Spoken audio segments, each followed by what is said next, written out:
Đài Loan càng xích lại gần Mỹ bao nhiêu, Trung Quốc càng tỏ ra tức giận bấy nhiêu. Mới đây, để dằn mặt mối quan hệ khăng khít này, Hải quân Trung Quốc tổ chức tập trận bắn đạn thật ở biển Hoa Đông. Đáng chú ý, khu vực huấn luyện biệt lập chỉ cách Đài Loan 243 km. Trong khi đó, quan hệ giữa Mỹ và Iran vẫn rơi vào bế tắc liên quan đến thỏa thuận hạt nhân 2015. Mới đây, Iran tuyên bố, tiến trình đàm phán hạt nhân phải chờ chính quyền mới nhậm chức. Tiếp tục chiến dịch tăng sức ảnh hưởng ở Trung Đông, Trung Quốc đến thăm Syria, bày tỏ sự ủng hộ với chính phủ Syria và phản đối nỗ lực thay đổi chế độ ở nước này. Biểu tình và giận dữ đang lan rộng khắp nơi. Tại Thái Lan, người biểu tình lại xuống đường đòi thủ tướng từ chức bất chấp Covid-19. Còn ở Cuba, hàng vạn người dân tổ chức meeting bảo vệ thành quả cách mạng. Tại Mỹ, bé gái 6 tuổi thiệt mạng trong vụ xả súng giữa thủ đô Washington, làm bùng lên làn sóng giận dữ. Bạo lực bùng phát, chính phủ Afghanistan và Taliban gặp nhau để đàm phán. Các thông tin khác, Thủ tướng Đức đến thăm các khu vực bị ảnh hưởng do lũ lụt. Thủ tướng Anh sẽ tự cách ly sau khi tiếp xúc gần với một ca dương tính với Covid-19. Giáo hoàng tổ chức buổi cầu nguyện ở Vatican lần đầu tiên sau khi phẫu thuật. Tất cả sẽ có trong FBNC Thế giới hôm nay ngày đầu tuần.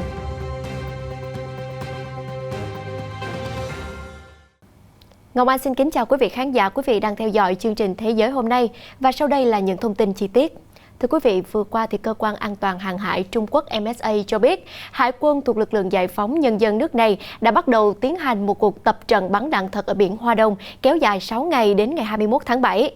MSA cho biết thêm rằng cuộc tập trận sẽ được tổ chức ngoài khơi tỉnh Chiết Giang và tất cả các tàu đều sẽ bị cấm đến gần.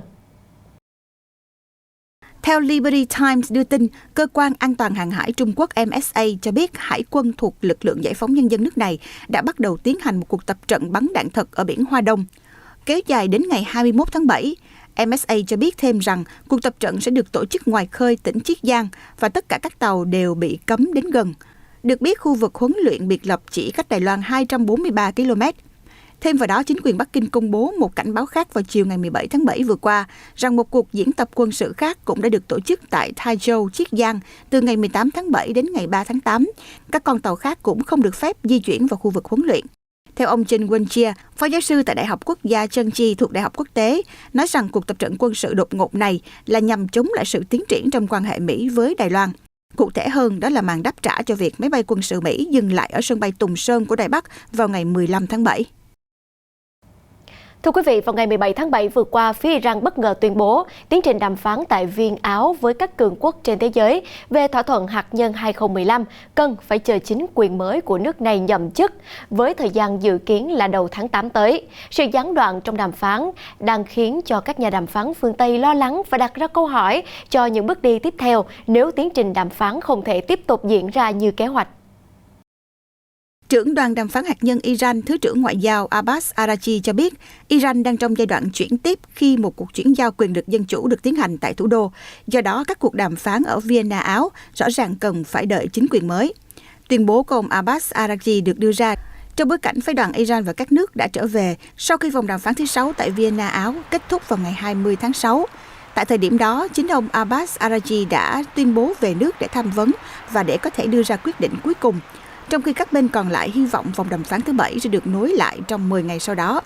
Tuy nhiên, mọi thứ đang trở nên khó khăn hơn khi Iran vừa bầu ra Tổng thống đắc cử Ebrahim Raisi theo đường lối cứng rắn. Dù tuyên bố ủng hộ trở lại thỏa thuận hạt nhân và không gây trở ngại cho tiến trình đàm phán, nhưng sự chậm trễ trong việc quay trở lại Vienna để đàm phán đang khiến cho các nước phương Tây tỏ ra lo lắng, đồng thời đặt ra câu hỏi về những bước đi tiếp theo nếu tiến trình đàm phán để hồi sinh thỏa thuận hạt nhân năm 2015 rơi vào ngõ cụt. Phản ứng trước tuyên bố này, người phát ngôn Bộ Ngoại giao Mỹ Ned Price cho biết những bình luận của Iran là một nỗ lực đánh lạc hướng cho những bế tắc hiện tại. Ông nhấn mạnh sự chậm trễ trong việc trở lại đàm phán sẽ không giúp ích gì cho Iran. Trong chuyến thăm Syria vào ngày 17 tháng 7 vừa qua, Ngoại trưởng Trung Quốc Vương Nghị cho biết nước này phản đối bất kỳ nỗ lực nào nhằm tìm kiếm sự thay đổi chế độ ở Syria, đồng thời thúc đẩy quan hệ hợp tác cùng có lợi với nước này vì lợi ích song phương. Tại cuộc gặp với Tổng thống Syria Bashar al-Assad, Ngoại trưởng Trung Quốc Vương Nghị cho biết, dưới sự lãnh đạo của Tổng thống Assad, người dân Syria đã đạt được những thành tựu quý giá trong việc chống khủng bố và chống lại sự can thiệp từ bên ngoài. Ông Vương nói thêm rằng, việc ông Assad tái đắc cử phản ánh sự tin tưởng và ủng hộ mạnh mẽ của người dân Syria. Ông Vương lưu ý kể từ khi thiết lập quan hệ ngoại giao 65 năm trước, Trung Quốc và Syria luôn tin tưởng và ủng hộ lẫn nhau. Qua đó, Trung Quốc đánh giá cao sự ủng hộ vững chắc của Syria đối với các vấn đề liên quan đến lợi ích cốt lõi và các mối quan tâm lớn của Trung Quốc. Đồng thời cho biết thêm, Trung Quốc sẵn sàng hợp tác với Syria trong việc xây dựng quan hệ hữu nghị truyền thống và thúc đẩy hai bên cùng có lợi. Tái khẳng định sự ủng hộ mạnh mẽ của Trung Quốc đối với Syria trong việc bảo vệ chủ quyền quốc gia, toàn vẹn lãnh thổ và phẩm giá quốc gia. Ông Vương nói rằng Trung Quốc phản đối bất kỳ nỗ lực nào nhằm tìm kiếm sự thay đổi chế độ ở Syria. Về phần mình, ông Assad đề nghị ông Vương chuyển lời chào chân thành tới Chủ tịch Tập Cận Bình, đồng thời nhiệt liệt chúc mừng Đảng Cộng sản Trung Quốc CPC nhân kỷ niệm 100 năm thành lập. Nhà lãnh đạo Syria đánh giá cao lãnh đạo của CPC vì đã dẫn dắt nhân dân Trung Quốc đi vào con đường xã hội chủ nghĩa, cung cấp một sự lựa chọn hoàn toàn mới về mô hình quản trị cho các nước đang phát triển. Ông Assad nói thêm, Syria đánh giá cao sự giúp đỡ to lớn của Trung Quốc và lập trường công bằng của nước này đối với vấn đề Syria. Ông nói thêm, với sự hỗ trợ của các lực lượng chính nghĩa bao gồm cả Trung Quốc, Syria đã chống chọi được với sự can thiệp từ bên ngoài và vượt qua giai đoạn khó khăn nhất. Cũng tại Syria vào thứ Bảy ngày 17 tháng 7, Tổng thống Bashar al-Assad cho biết trở ngại chính đối với hoạt động đầu tư vào nước này là do tiền bị mắc kẹt tại các ngân hàng Lebanon. Trong một bài phát biểu sau khi tuyên thệ nhậm chức Tổng thống nhiệm kỳ thứ tư, ông Assad cho biết các ước tính cho thấy các khoản tiền bị đóng băng trị giá từ 40 tỷ đến 60 tỷ đô la Mỹ. Trong bài phát biểu sau khi tuyên thệ nhậm chức, Tổng thống Syria nhiệm kỳ thứ tư, ông Bashar al-Assad cho biết trở ngại chính đối với hoạt động đầu tư vào nước này là do tiền bị mắc kẹt tại các ngân hàng Lebanon. Ông ước tính các khoản tiền bị đóng băng trị giá từ 40 tỷ đến 60 tỷ đô la. Lebanon đang ở trong bối cảnh suy thoái kinh tế sâu sắc, đe dọa sự ổn định của nước này. Các ngân hàng Lebanon đã khóa tài khoản của người dân và chặn chuyển tiền ra nước ngoài kể từ khi bắt đầu cuộc khủng hoảng của đất nước vào cuối năm 2019. Nhiều công ty của Syria từ lâu đã lách được các lệnh trừng phạt của phương Tây bằng cách sử dụng hệ thống ngân hàng của Lebanon để thanh toán cho các mặt hàng được nhập khẩu vào Syria bằng đường bộ. Tuy vậy, ông Assad cũng cho biết Syria sẽ tiếp tục nỗ lực để vượt qua những khó khăn do các lệnh trừng phạt của phương Tây áp đặt. Theo số liệu mới nhất vừa được Văn phòng Thống kê của EU, Eurostat, công bố từ tháng 1 đến tháng 5 năm nay, Trung Quốc vẫn duy trì vị trí là đối tác thương mại lớn nhất của Liên minh châu Âu EU. Cụ thể, trong khoảng thời gian này, EU đã nhập khẩu hàng hóa trị giá 174,6 tỷ euro từ Trung Quốc, tăng 17,6% so với cùng kỳ năm ngoái. EU cũng đã xuất khẩu 92,5 tỷ euro hàng hóa sang Trung Quốc trong khoảng thời gian này, tăng 21,9% so với cùng kỳ năm ngoái. Quý vị thân mến, vào ngày 18 tháng 7 vừa qua, cảnh sát Thái Lan đã sử dụng vòi rồng trấn áp cuộc biểu tình bất chấp các hạn chế chống Covid-19 ở Bangkok để kêu gọi Thủ tướng Prayut Chan-o-cha từ chức. Thái Lan đang đối mặt với làn sóng Covid-19 tồi tệ nhất từ trước đến nay. Mỗi ngày thì nước này đều ghi nhận số ca mắc Covid-19 mới kỷ lục, trong khi hệ thống y tế đang bên bờ vực của sự quá tải. Trong bối cảnh đại dịch diễn biến ngày một phức tạp, chính phủ Thái Lan lại tỏ ra chậm chạp trong việc mua vaccine Covid-19, khiến cho người dân càng phẫn nộ hơn về dịch bệnh lan rộng. Không những thế, chính phủ còn bị chỉ trích do nền kinh tế Thái Lan đang ngày càng đi xuống, do các doanh nghiệp, nhất là trong ngành du lịch bị ảnh hưởng nặng nề. Nhiều người cho rằng tình hình hiện nay là lỗi của Thủ tướng Prayut Chan-o-cha. Do đó, vào ngày Chủ nhật 18 tháng 7, người dân Bangkok đã đổ ra đường biểu tình, kêu gọi ông từ chức, bất chấp quy định cấm tụ tập nhiều hơn 5 người. Tôi cảm thấy cuộc sống của tôi đã bị ảnh hưởng quá nhiều bởi những gì chính phủ làm. Họ quản lý quá yếu kém. Nếu chúng tôi không làm gì, mọi thứ sẽ không thể thay đổi, không thể khá hơn được. Tôi muốn họ phải mở mắt ra để xem người dân sống như thế nào. Tôi thật sự rất thất vọng. Cách đây đúng một năm, hàng ngàn người Thái Lan tập trung tại Đài tưởng niệm Dân chủ để kêu gọi ông Prayut từ chức, viết lại hiến pháp và yêu cầu cải cách đối với chế độ quân chủ lâu đời của vương quốc. Sự kiện này đánh dấu sự khởi đầu của phong trào phản đối chế độ quân chủ, một chủ đề cấm kỵ ở Thái Lan. Tại Cuba vừa qua, khoảng 100.000 người dân thủ đô La Habana đã tập trung tại diễn đàn phản đế dọc đại lộ Melacan để bày tỏ quyết tâm bảo vệ cách mạng và chủ quyền tổ quốc trước những hoạt động gây bất ổn gần đây. Cuộc meeting quần chúng do Đại tướng Raúl Castro Ruz và Bí thư thứ nhất Đảng Cộng sản và Chủ tịch Cuba Miguel Díaz-Canel Bermúdez chủ trì. Để bày tỏ quyết tâm bảo vệ cách mạng và chủ quyền tổ quốc trước những hoạt động gây bất ổn gần đây, khoảng 100.000 người dân thủ đô La Habana đã tập trung tại diễn đàn phản đế dọc đại lộ Melacan. Cuộc meeting quần chúng do Đại tướng Raúl Castro Ruz và Bí thư thứ nhất Đảng Cộng sản và Chủ tịch Cuba Miguel Díaz-Canel Bermúdez chủ trì. Phát biểu tại buổi lễ, ông Díaz-Canel nhấn mạnh Cuba không bao giờ là mảnh đất của hận thù mà luôn là tổ quốc của tình thân ái, hòa bình và đoàn kết của tất cả mọi người dân Cuba ở khắp mọi nơi trên thế giới. Nhà lãnh đạo của Đảng và Nhà nước Cuba đã kêu gọi người lao động đặt trái tim và sự nghiệp chung của đất nước để kế thừa di sản của những người anh hùng đã ngã xuống vì tự do độc lập của đất nước, đồng thời cam kết sẽ rà soát một cách minh bạch những sai lầm có thể đã có trong 2 năm qua. Vào ngày 17 tháng 7 vừa qua, Tổng thống Mỹ Joe Biden đã lên án quyết định của thẩm phán liên bang một ngày trước đó về việc chặn các đơn đăng ký mới cho chương trình Deferred Action for Childhood Arrivals (DACA). Ông Biden cho rằng phán quyết này gây thất vọng sâu sắc và Bộ Tư pháp sẽ có kế hoạch kháng cáo. Vào thứ Sáu, thẩm phán Andrew Hanen cho biết trong phán quyết rằng Bộ An ninh Nội địa DHS đã vi phạm đạo luật thủ tục hành chính với việc thành lập chương trình Deferred Action for Childhood Arrival (DACA) và tiếp tục hoạt động của nó. Tuy nhiên, ông cho biết những người nhận DACA hiện tại dựa vào các lợi ích của chương trình sẽ có thể duy trì và gia hạn sự tham gia của họ, trong khi chờ lệnh từ chính ông Hanen, tòa phúc thẩm vòng thứ 5 hoặc tòa án tối cao. Trong một tuyên bố do Nhà Trắng đưa ra hôm thứ Bảy, Tổng thống Biden giải thích rằng DACA được đưa ra vào năm 2012 dưới thời chính quyền Obama đã cho phép hàng trăm ngàn người nhập cư trẻ tuổi ở lại Mỹ, sống, học tập và làm việc trong cộng đồng. Ông Biden lưu ý rằng lệnh của thẩm phán Hanen sẽ đẩy hàng hơn 600.000 người nhập cư trẻ đến một tương lai vô định. Ông Biden nhấn mạnh quả bóng đang ở chân Quốc hội để bảo đảm một giải pháp lâu dài bằng cách cấp quyền công dân cho những Dreamer sẽ mang lại sự chắc chắn và ổn định cho những người trẻ này cần và xứng đáng. Nhiều nhà lập pháp của Đảng Dân Chủ đang hướng tới việc đưa ra các điều khoản cải cách nhập cư vào kế hoạch ngân sách trị giá 3,5 ngàn tỷ đô la Mỹ của Đảng Dân Chủ, cụ thể là một con đường luật định để trở thành công dân cho những Dreamer, bao gồm những người nhận DACA, những người thụ hưởng chương trình Temporary Protected Status, những người lao động thiết yếu không có giấy tờ và những người làm nghề nông không có giấy tờ. Để thông qua biện pháp hòa giải, Đảng Dân Chủ sẽ cần sự ủng hộ nhất trí từ cuộc họp kín tại Thượng viện cũng như sự ủng hộ áp đảo từ các đảng viên Dân Chủ Hạ viện. Bản thân cựu Tổng thống Obama cũng đã kêu gọi Quốc hội ban hành các biện pháp bảo vệ vĩnh viễn cho những người nhận DACA. Ông viết trong một tweet hôm thứ Bảy rằng, trong hơn 9 năm, Dreamer đã theo dõi các tòa án và các chính trị gia tranh luận về việc liệu họ có được phép ở lại quốc gia duy nhất mà rất nhiều người trong số họ đã từng biết hay không. Ông nói thêm, Quốc hội giờ đây phải hành động và trao cho họ sự bảo vệ và sự chắc chắn mà họ xứng đáng được hưởng. Thưa quý vị, vào ngày 18 tháng 7 vừa qua, CNN đưa tin một bé gái 6 tuổi thiệt mạng, 5 người lớn bị thương trong vụ xả súng ở thủ đô Washington.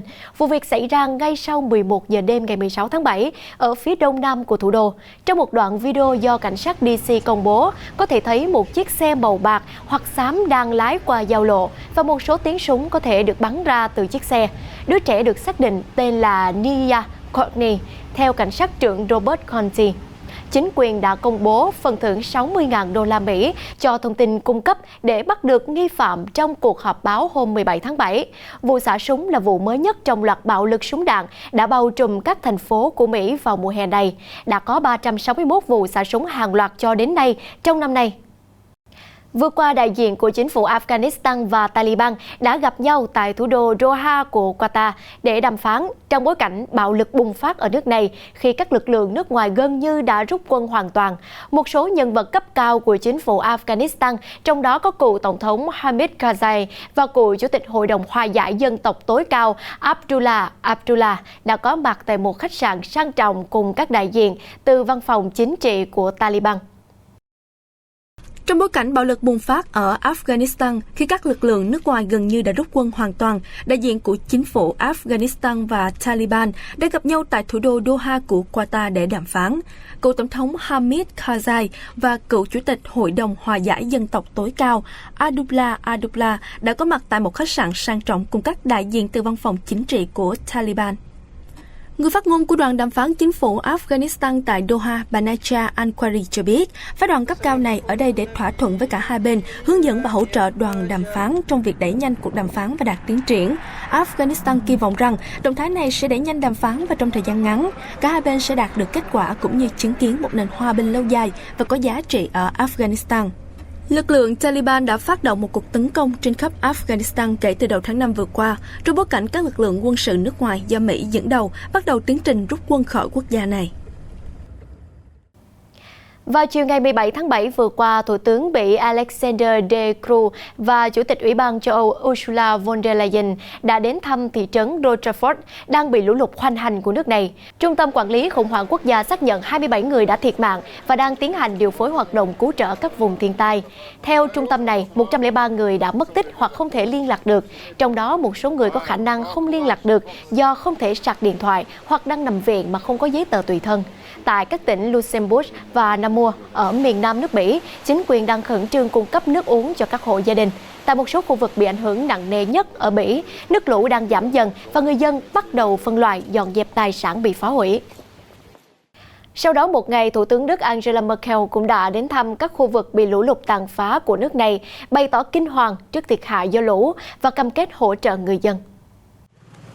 Khi đến thăm thị trấn Adenu thuộc bang Rhineland-Palatinate, một trong những nơi bị ảnh hưởng nghiêm trọng bởi lũ lụt ở Đức trong thời gian qua, Thủ tướng Angela Merkel thốt lên, thật sự sốc, tiếng Đức không có từ ngữ nào lột tả được những thiệt hại nặng nề đã xảy ra.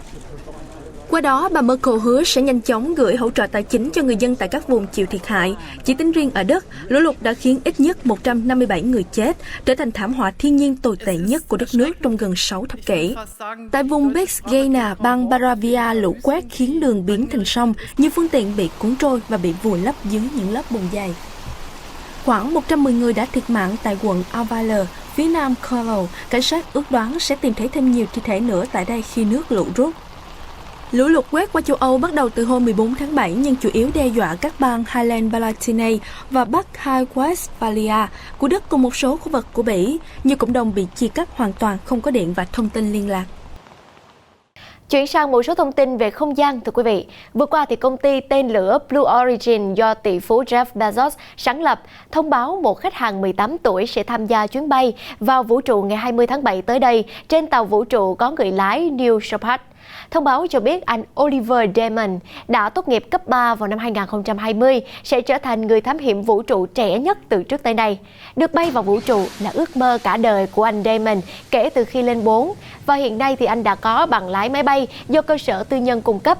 Giám đốc điều hành Blue Origin Bob Smith chia sẻ, sự kiện này đánh dấu sự bắt đầu các chuyến bay thương mại của New Shepard và anh Oliver Damon đại diện cho một thế hệ mới, những người sẽ giúp công ty này tạo ra con đường vào vũ trụ. Đi cùng anh Damon trong chuyến bay vào vũ trụ ngày 20 tháng 7 tới sẽ có tỷ phú Bezos cùng em trai Mark Bezos và nhà tiên phong hàng không Willie Fung, 82 tuổi. Như vậy thì trên chuyến bay có cả người trẻ tuổi nhất và người lớn tuổi nhất từng bay vào vũ trụ. Vừa qua, trạm vũ trụ quốc tế ISS đã được nhìn thấy phủ bóng lên mặt trăng. Theo hình ảnh do Reuters công bố, con tàu được nhìn thấy đang băng qua vệ tinh của trái đất vào lúc 19 giờ 04 phút theo giờ GMT. ISS quay quanh trái đất với vận tốc 7,66 km/giây, dẫn đến việc con tàu đã chiếu bóng lên mặt trăng trong khoảng thời gian khoảng 1 giây. Hình ảnh này được quay từ một vách núi ở bãi biển Tiritanda thuộc đảo Gran Canaria, Tây Ban Nha. Tại Anh, theo Reuters, Thủ tướng Boris Johnson sẽ tự cách ly theo quy định sau khi ông tiếp xúc gần với một người nhiễm COVID-19. Cùng trong diện cách ly với ông Johnson còn có Bộ trưởng Tài chính Rishi Sunak. Trước đó, hai người có kế hoạch tham gia một chương trình thí điểm cho phép họ tiếp tục làm việc thay vì tự cách ly trong 10 ngày theo quy định áp dụng toàn quốc. Tuy nhiên, chưa đầy 3 giờ sau, trước hàng loạt ý kiến chỉ trích mạnh mẽ từ các cử tri, đối thủ chính trị và chủ doanh nghiệp, quyết định này đã bị đảo ngược. Thủ tướng Johnson sẽ tự cách ly tại nhà nghỉ dưỡng ở vùng ngoại ô Chiquez và tiếp tục họp với các bộ trưởng từ xa. Hồi tháng 11 năm ngoái, Thủ tướng Johnson cũng phải tự cách ly sau khi tiếp xúc một người nhiễm COVID-19. Ông từng nhập viện hồi đầu tháng 4 năm 2020 vì nhiễm COVID-19 và phải điều trị một tuần trong phòng chăm sóc tích cực. Vào Chủ nhật 18 tháng 7 vừa qua, Đức Giáo hoàng Francis đã đọc kinh cầu nguyện tại Vatican Rome. Trước đó, ngày 10 tháng 7, Tòa Thánh Vatican xác nhận Đức Giáo hoàng Francis đã đi lại được và dần trở lại các công việc bình thường sau ca phẫu thuật cắt bỏ một phần ruột kết. Sau đó một ngày, ông đã đọc lời cầu nguyện từ tầng 10 của bệnh viện Gemelli, nơi có một dãy phòng dành riêng cho các giáo hoàng. Đó là lần đầu tiên kể từ khi được bầu làm giáo hoàng, ông Francis không đọc lời cầu nguyện từ Vatican. Giáo hoàng Francis năm nay 85 tuổi và từng phẫu thuật cắt một phần phổi khi còn ở quê hương Argentina. Ông cũng bị đau thần kinh tọa, khiến việc đi bộ gặp khó khăn. Tại Canada vừa qua, bộ lạc Penalacoot ở miền Tây nước này cho biết họ đã tìm thấy hơn 160 ngôi mộ không dấu tích gần địa điểm của một ngôi trường nội trú trước đây của người bản xứ. Trong một tuyên bố xác nhận sự việc, trưởng bộ lạc Penalacoot, ông Joan Brown, cho biết nước này đang ở thời điểm phải đối mặt với tổn thương vì những hành động diệt chủng này. Bộ lạc Penalacoot ở miền Tây Canada cho biết họ đã tìm thấy hơn 160 ngôi mộ không dấu tích gần địa điểm của một trường nội trú trước đây của người bản xứ. Trong một tuyên bố xác nhận sự việc, trưởng bộ lạc Penalacoot, ông John Brown cho biết nước này đang ở thời điểm phải đối mặt với tổn thương về những hành động diệt chủng này. Trong khi đó, ông Bob Chamberlain, cựu phó chủ tịch của Liên minh các tù trưởng người da đỏ British Columbia, ước tính hàng chục ngôi mộ khác không được đánh dấu vẫn chưa được tìm thấy. Trong một bài phát biểu, Thủ tướng Canada Justin Trudeau nhấn mạnh người dân nước này không thể mang những người đã mất trở lại nhưng vẫn có thể tiếp tục nói lên sự thật, cũng như sẽ tiếp tục hợp tác với người dân bản địa để chống lại sự phân biệt đối xử, phân biệt chủng tộc có hệ thống bằng những hành động cụ thể. Trường nội trú dành cho người bản địa trên đảo Penalacoot phía tây thành phố Vancouver tuyển sinh học sinh bản địa từ cuối thế kỷ 19 đến năm 1975. Thưa quý vị, tổng cộng 22 loài chim di cư mới đã được bổ sung vào các khu bảo tồn chim di cư của Trung Quốc dọc theo bờ biển Hoàng Hải, Vịnh Bột Hải giai đoạn 1 ở thành phố Diêm Thành, tỉnh Giang Tô, phía đông Trung Quốc trong 2 năm qua, kể từ khi các khu bảo tồn này được ghi vào danh sách di sản thế giới vào tháng 7 năm 2019. Các khu bảo tồn chim di cư của Trung Quốc dọc theo bờ biển Hoàng Hải, Vịnh Bột Hải giai đoạn 1 đã được ghi vào danh sách di sản thế giới tại phiên họp thứ 43 của Ủy ban Di sản Thế giới, được tổ chức tại thủ đô Baku của Azerbaijan vào tháng 7 năm 2019. Quyết định ghi danh địa điểm tự nhiên của Trung Quốc vào danh sách di sản thế giới của Tổ chức Giáo dục, Khoa học và Văn hóa của Liên Hiệp Quốc, UNESCO, đã được tất cả các thành viên của Ủy ban Di sản Thế giới nhất trí ủng hộ. Trong 2 năm qua, 22 loài chim di cư mới đã được thêm vào các khu bảo tồn, nâng tổng số loài chim được ghi nhận tại đây lên 410 loài. Thông tin vừa rồi cũng đã kết thúc chương trình Thế giới hôm nay. Ngọc Mai xin cảm ơn sự quan tâm theo dõi của quý vị khán giả. Hẹn gặp lại quý vị trong những chương trình tiếp theo được phát sóng trên kênh FBNC.